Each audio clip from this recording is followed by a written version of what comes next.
ছিনতাই হওয়া pickup lorry উদ্ধার, ২.৫ লক্ষ টাকা উদ্ধার। এই ঘটনায় ৩ জনকে গ্রেপ্তার করে বড় ধরনের সাফল্য পেল গাজল থানার পুলিশ। ওই ৩ দুষ্কৃতীকে গাজল থানার পুলিশ আজ মালদা জেলা আদালতে পাঠায়। রবিবার দুপুর নাগাদ গাজল কতুবাড়ি মোড় থেকে চাচলের ৮১ নম্বর জাতীয় সড়কের রসিকপুর এলাকায় একটি পিকআপ লরি ছিনতাই হয়।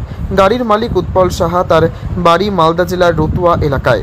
ওই গাড়ির মালিক উৎপল সাহা সন্ধে নাগাদ গাজল থানায় লিখিত অভিযোগ জানান। অভিযোগ পেয়ে গাজল থানার এএসআই নবীন কুমার পোদ্দার পুলিশ নিয়ে তদন্তে নেমে প্রথমে রতুয়া থানার পুলিশের সহযোগিতায় রতুয়া এলাকায় যান। সেখানে শাহজাদ আনসারি বয়স 23 বাড়িতে যান। তাকে জিজ্ঞাসাবাদ করে তার কাছ থেকে ছিনতাই হওয়া ২.৫ লক্ষ টাকা উদ্ধার করেন। তাকে জিজ্ঞাসাবাদ করে গাড়ির ড্রাইভার পঙ্কজ চৌধুরী বয়স 23 এবং শেখ আশতাফ বয়স 18কে গাজল থানার পুলিশ গ্রেপ্তার করেন, গাজল থানায় নিয়ে আসেন। তাদের কাছে জিজ্ঞাসাবাদ করে গাজল থানার পুলিশ গাজলের ২ নম্বর অঞ্চলের পাঁচপাড়া এলাকা থেকে উদ্ধার করেন ছিনতাই হওয়া পিকআপ লরি। ২.৫ লক্ষ টাকা উদ্ধার।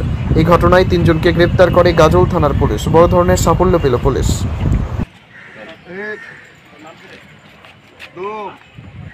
জুতা কই আপে লাগবে না, ওঠ চল এই পেছনে যা, এদিকে রাখবি, একদিকে রাখবি, আরো আছে 11টা হলো টোটাল।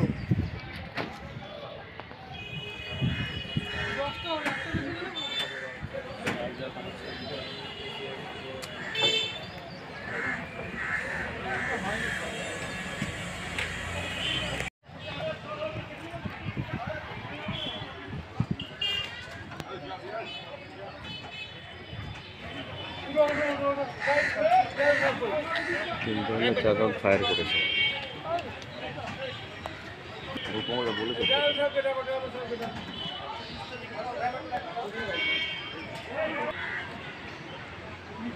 ড্রাইভার কথা গেল, ড্রাইভার দা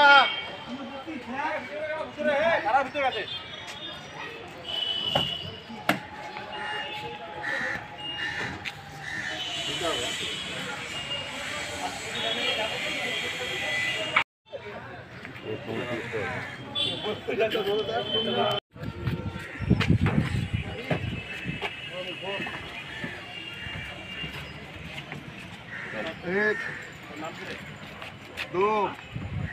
জুতা কই আপে লাগবে না, ওঠ চল